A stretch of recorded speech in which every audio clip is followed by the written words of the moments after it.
confidence. You're gonna make your kill sickeningly saccharine. Your cunning words take skill. You've dared to underestimate the games that I can play. I'll turn you to stone. I slip right through your fingers. Hold tight if you want it twice. I'm not one to linger. Get a taste, you'll pay the price. My teeth dragging across your lips in a bittersweet goodbye. Just make sure that you don't look me in the eye. So, Austin, really, it's a pleasure to see you. Welcome in France. Welcome in Paris. Welcome on a Metal Ops TV show in France, everywhere in the world, on YouTube, of course. So we are here to speak about you, about your first step in the music with your two singles. I suppose there will be an album after. But perhaps my first question will be very simple. Can you present you, who you are, from where you come, where you live, and what is your finally how do you become who you are now? All right. Well, thank you so much for taking the time to talk to me today. So I'm Austen Starr. I am a Bostonian. I am from Boston, Massachusetts in the USA. And gosh, how did I get here? That's a long story. My dad's a musician. I've always been around music, and um, I had many chance encounters that led me to where I am today. I used to work for this place called Rock and Roll Fantasy Camp, Hmm. which is a 4-day intensive band camp for adults. Where like the headliners are people like Gene Simmons and Steven Oh, Tyler. that's cool. Yeah. Yeah. And so some of the counselors. So the counselors are touring musicians. You have Vinny Appice, he's, the drummer of Dio and Black Sabbath. You have Rudy Sarzo from Quiet Riot. And so Joel Amazing. Hoekstra from Whitesnake, I showed him one of the songs that I'd written an eternity ago. And he said, "You need an album of 11 of these." And so I asked him to help me with it, and he helped me make it. He's in all the videos, he's on all the tracks, he co-wrote everything. Um, Yes. he wrote the chords, the melodies. I wrote some of the melodies, and I wrote all the lyrics, and that's how it came to be. So yes, there is going to be an album. There will be more information on that when the next single comes out. Yes, yes, yes. Yes, like you tell me, you have a great band with you who play with you. I hope they will play on stage too with you.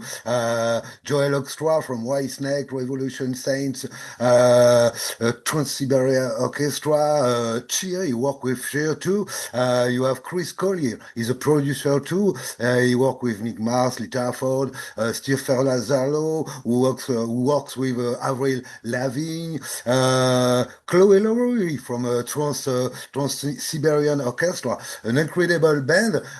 Was it easy to get all these great musicians with you, to work with you, and to record with you, and to write some song with you?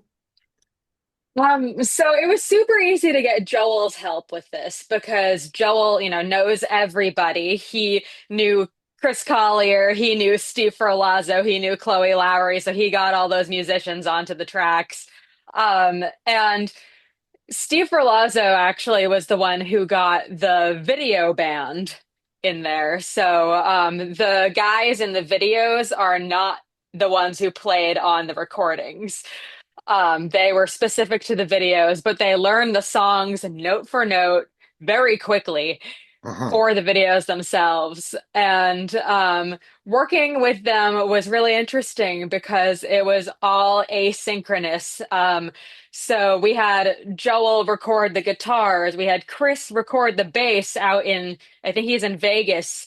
And Joel was like all around when he was recording the guitars. He was touring with Accept. at the Hmm. time. And then so Chris did the drums and the bass in Vegas, and then Steve Ferlazzo was out with Avril, so he was touring with Avril while recording my stuff. And then Chloe was also in various locations, I'm sure. She does a lot of cruise ships, so she could have been anywhere. Yeah, it was. Do you have the opportunity to play on stage, really, to give some show? I suppose in Boston or in USA. Do you have this opportunity, or don't you have give any no show for today at this time? So not currently, but we will figure that out because there's Berklee College of Music right here in Boston. I Yeah, could easily get some musicians from there, to come and be my backup band for local gigs. And I really hope to start playing these songs out because they're really fun songs. They're really great, and Joel did a great job writing like really catchy songs that stick in your head. yeah. So I can't wait to play them out. I just don't have any gigs yet. Yes, yes. So perhaps in the future, some show, and perhaps one day you will come in France, in Europe. I would I love cross that. the finger and hope to you. Yes, we have only two songs for this moment to hear Yes. everywhere online. The first one was is I am the enemy. It's your first single.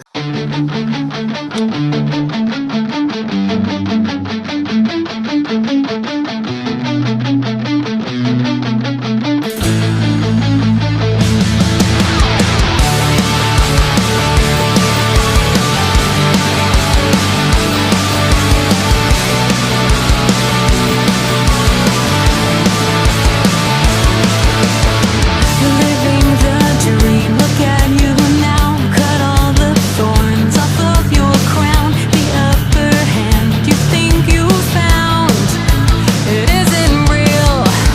I'll sink you with my siren song. You play the victim all you want. Ignore transgressions and the wrongs that you conceal while you're in denial. I'm guilty without trial. It was a huge story. Can you tell me about this song, how you write this song, and what is the meaning for you of this song? We have the beautiful video clip in your room and everything like that. It was a little crazy clip. How was it born, this song? So I am the enemy. Well, okay. So all of the songs came from Joel said, "What are some songs that you like the sound of?" And so I showed him a few songs. They're mostly pop punk. Yeah, And he kind of created these tracks with pop punk in mind. And um, so I Am the Enemy is the poppiest of these pop punk songs. It's super, like bubblegum. It's like very, very saccharine because the lyrics are not as happy as the song is, right? So yeah. um, writing the lyrics, the song is kind of about the struggle between wanting to be a musician and feeling like I am undeserving and like bad at it and can't do it and won't be able to make anything of myself. So it's like the struggle between the creative and the self-doubt, I guess. And so the enemy, so to speak, is actually my like rock star persona in the video, where it's kind of the amalgamation of the two characters of the 90s bedroom girl who is just happy-go-lucky and wants to, be a rock star, and oh my gosh, and then the girl in the asylum who has driven herself crazy trying to be this rock star. Uh-huh. And then in the end, they both become the rock star. So Yeah, I suppose for a girl, when you begin like that, is it a challenge to sing, to get everything who will be very good around you? Is it a challenge to get finally to be a woman in a in a world of rocker? I will say a lot of men. yeah, so I'll say it's interesting because on one side it's harder because, like women are underrepresented in the rock scene. There aren't many like huge rock star women right now. Mhm, And, like all the rock star women were from the 80s, right? So there's not really rock star women right now. There's definitely pop women and they're doing amazing things, but in the rock world, mhm, it's mainly men right now. But on the other side, it's a little easier because there aren't so many people.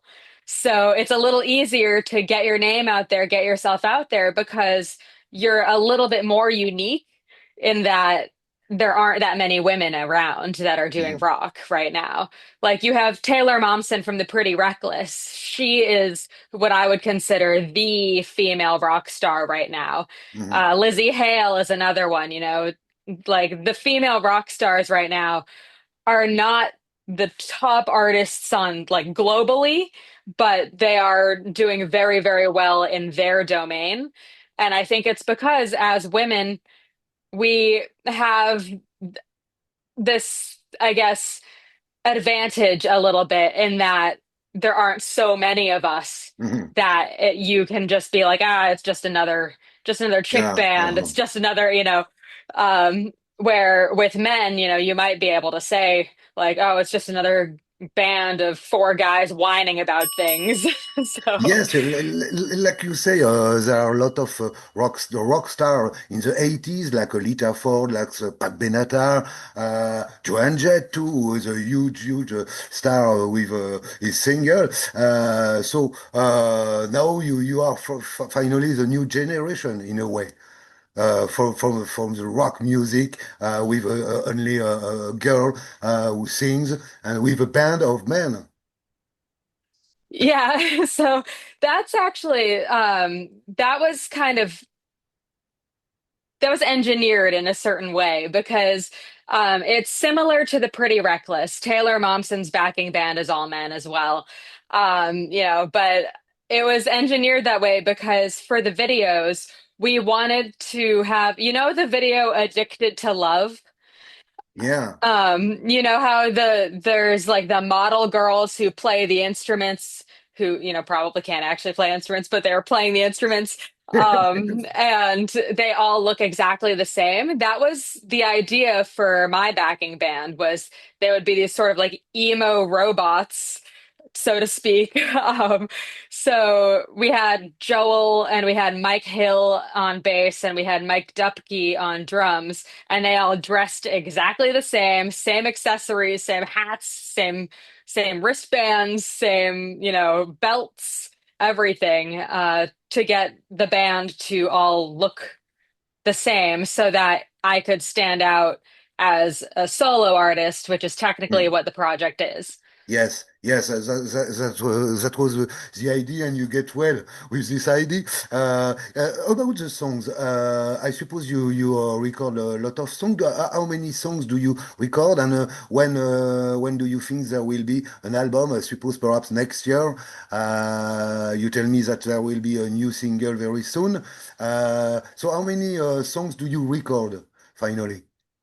So there are 11 songs on the album. Uh-huh. Um, I've recorded more songs than that, but the ones that made it onto the album, there's 11.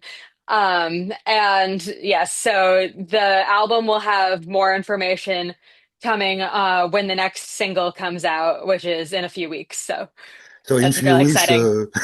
in few weeks, we will know something more about this album, about the new single. Yes. We can speak about the second one, which just coming out to 1 week ago. It was Remain Unseen.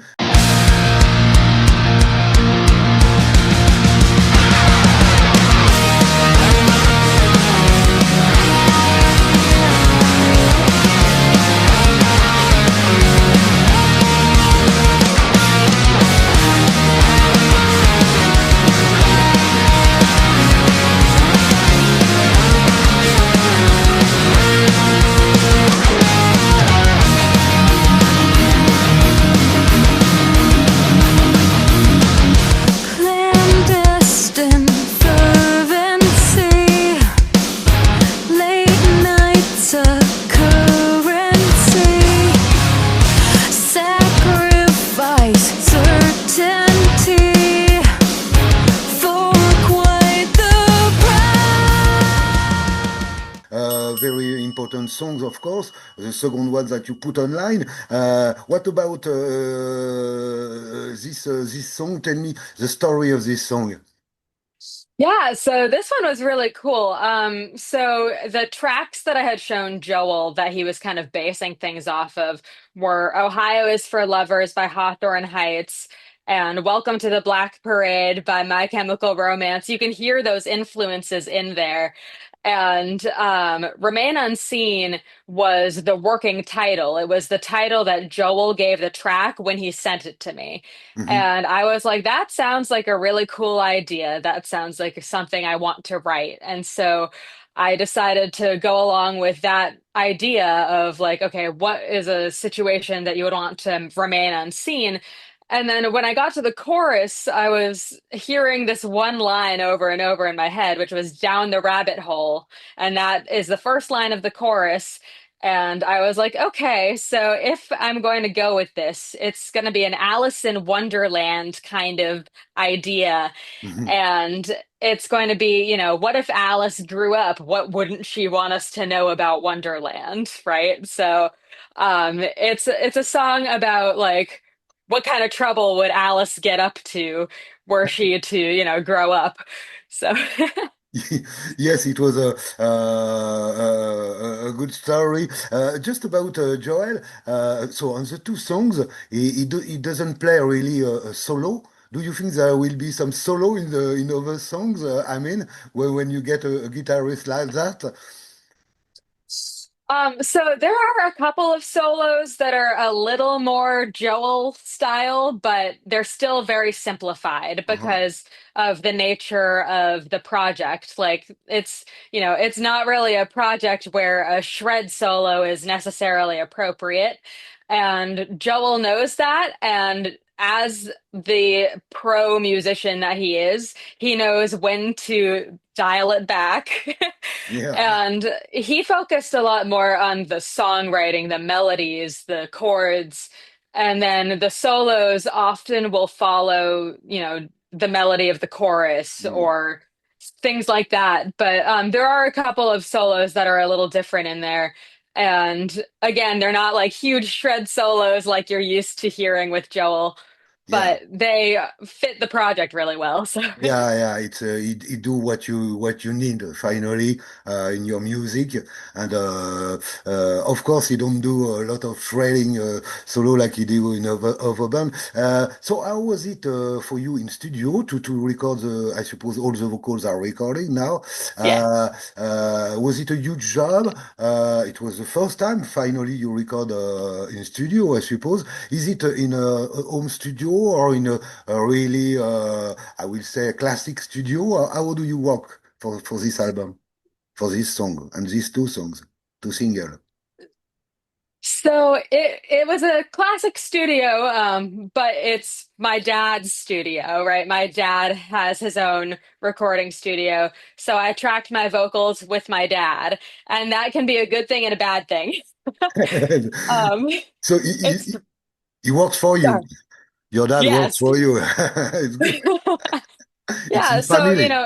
it's great for like, he knows how I want my voice to sound, so he will tell me, "How about we do another take?" or "Can you just do this line one more time?"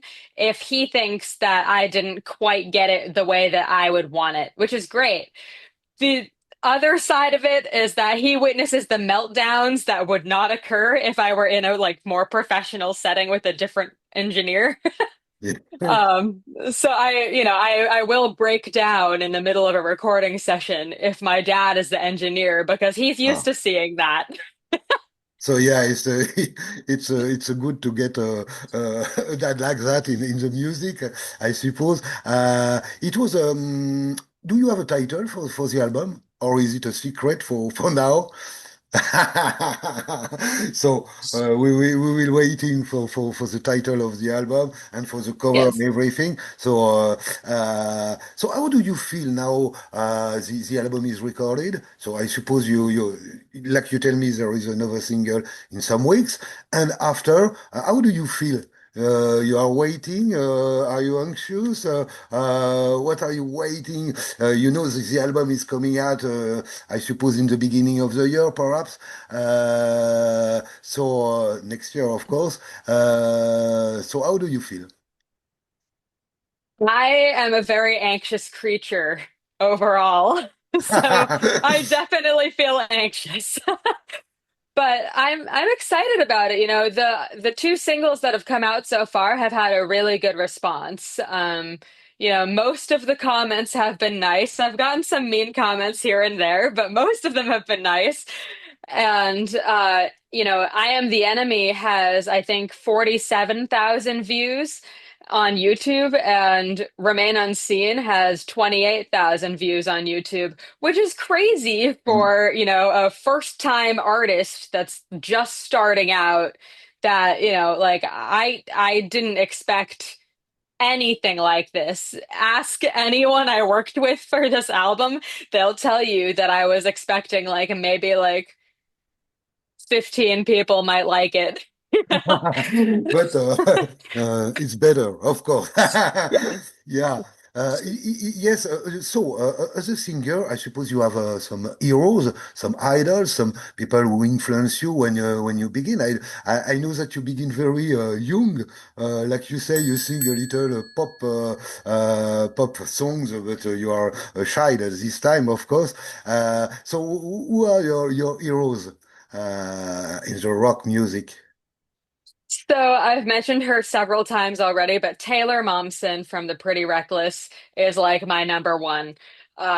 She is so cool. Her birthday is the day after mine. We're the same age, like, so I grew up kind of along the same time that she did.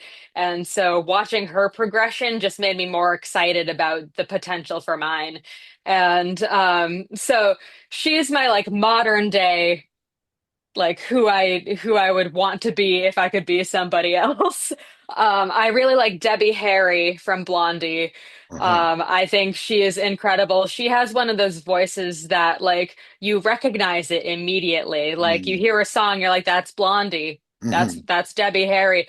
And I really hope that I can have a voice like that too, because I know that I am not the most like I'm not Celine Dion. I'm not Mariah Carey. I don't have those like incredible technical chops, right? Mhm. But I think that I could, in theory, have a voice that people understand, like they recognize it as mine when they Mhm. hear it. So, Yeah, that's very important to have an identity, finally, a vocal identity. So you get it, you get it. On the two songs, it's incredible. And about finally, you begin in the music. It's a long travel. I speak to the the guys of the road. You know the band, US band, this afternoon, and he stay in the music 45 years. Incredible. He be in the 80s. For you? What are your dreams? Now you just begin.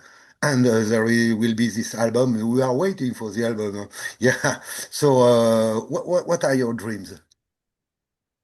I just want to perform. I would love to be able to make enough of a living at music that I don't have to have another job. Right now I have a day job, I'm a case manager at an addictions home by day, and I'm this rock star by night, right? So it's like I'm a grown-up Hannah Montana, if you know Miley Cyrus's TV show on Disney Channel from like their early aughts, but I hope that I can make a living with music. That's really my aim. I know I'm not going to be Taylor Swift, but I hope that I can at least, you know, make music my primary gig. And I also hope that the songs that I write reach people and resonate with them. I hope that people find, an aspect of one of my songs, all of my songs that they relate to heavily, that they can cling to as like, this is one of my songs, and then they make their own interpretation from there. Mhm. Is there some on all the songs you record? Is there some songs who are very important for you? I mean, in the lyrics, I suppose you write about what you live, what is your feeling about situation, or what happened in your life. Is there some songs who are very important, and do you have record some ballad too? Yes, there are ballads coming. There's two ballads on the album, and the rest of the songs are pretty upbeat. A lot of the songs are me processing things, but some of the songs are fictional. Like I talked about how I had the Alice in Wonderland kind of like, what did she do? So, there's songs like that, but then there's songs like the last track on the album is the one that means the most to me personally. It's about something that I went through in my life that I finally processed years later. And it's funny because the resolution that I came to when processing this is that I'm gonna let it keep hitting me. I'm letting it keep making me crazy. I'm not going to fix it. Yeah, so I suppose there will be a clip for the next single. Yes, yes, there's an amazing video for the Ah. next one. I'm so excited for the next single to come out because that one has my favorite video by far.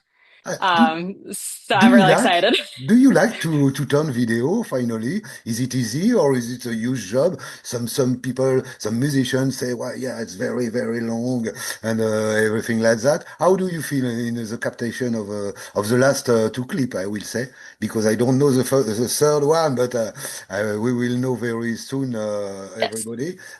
So, how do you feel about the captation of the clip? So it was the best 2 weeks of my life going to LA to film these songs. I had such a good time. It was so fun.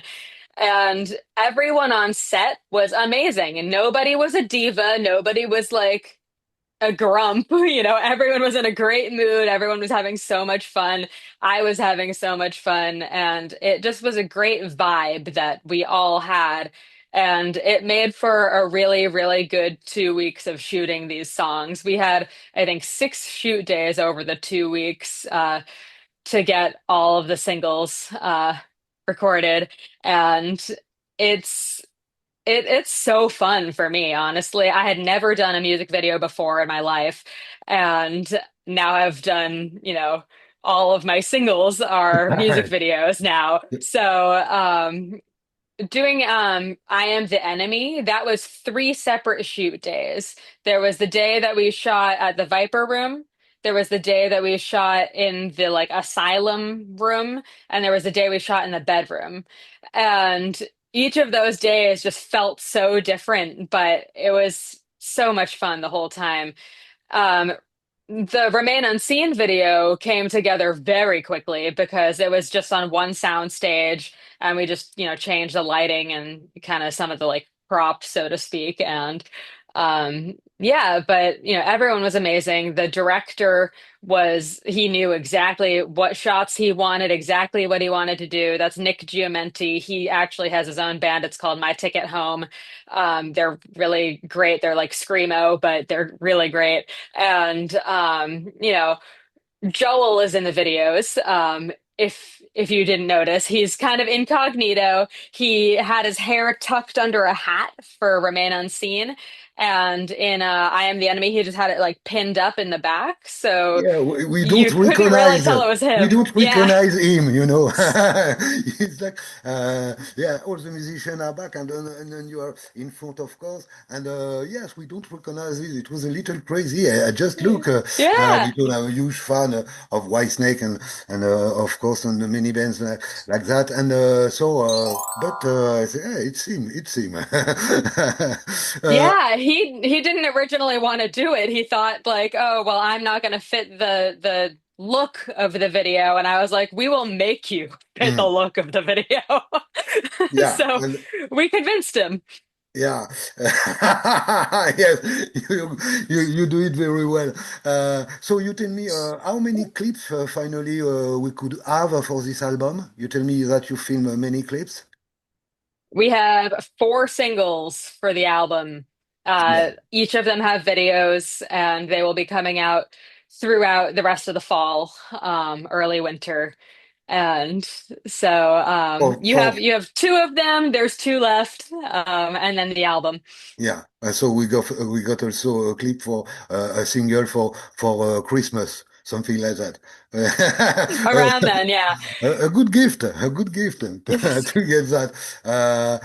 So just yeah, we speak about. Do you remember the first band that you listen when you are a child who give you a good impression? I mean, you don't forget it. Um, well, when I was about 12 years old, I had three favorite bands, and they still come up as my top listened artists on Spotify. Uh, Yeah. that was Fall Out Boy, My Chemical Romance, and Panic at the Disco. And those three acts were how I learned to write. That's how I learned to write songs through their lyrics and through Taylor Swift's lyrics. That's how I learned to write songs. And so, Fall You Out Boy has so many words in, a short amount of time. And so I am very wordy, as you can tell. Um, so there's a lot to my lyrics that there's a lot of words packed mm. into a small amount of space. And that was one of the challenges working with Joel because he would give me these melodies that didn't have the space for all that. So I had to try to, you know, chop it down to make it actually fit the meter. Yes, yes, finally, when you write lyrics, you are very serious. I mean, it's not about the way of life or rock and roll, everything like that. No, it's very deep from I will say your heart or your living. It's very important for you to finally give that to the people who listen your music. Yes, A part of you, in a absolutely. way. Yeah, so my lyrics are so I consider myself primarily a lyricist. Like first I'm a lyricist, then I'm a singer slash performer.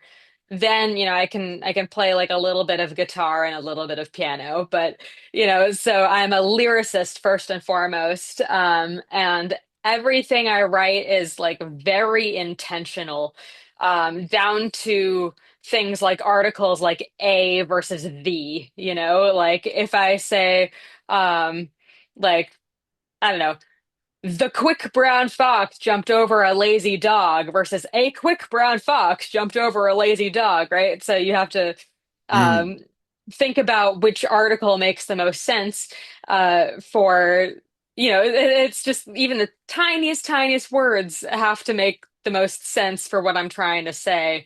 And I try to use words that really convey what I'm trying to get across. So you will hear things in my lyrics that are perhaps words that don't belong in songs. Um, in one of my songs, I say cataclysmic paradigm. In one of my songs, I say sickeningly saccharine. And, I love playing with words. It's like making a puzzle.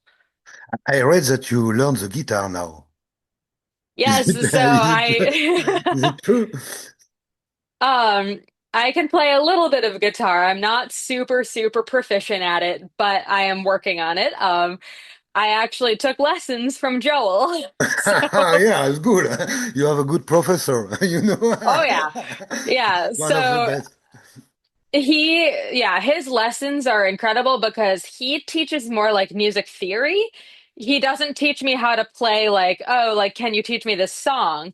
No, he teaches me the foundations so that I can figure that out myself. It's really cool. So just to finish, because time is Yeah. very quick, just what is your best meeting in your life to this moment? that you never forget? Something who It marks you really a lot. It could be a oh musician gosh. or somebody else. I don't know. Yeah, it's just someone I've met that like really impacted me. Yeah. Hmm. Um, I mean, there's a lot. You Having meet having everybody. worked at having worked at rock and roll fantasy camp, I met all sorts of people. But so I would probably say, you know what, we're gonna go with Joel because Joel made all of this happen. Yeah. Yeah, it's the best meeting that you could do, I suppose. Yeah, that Uh, that got me here. and your dad.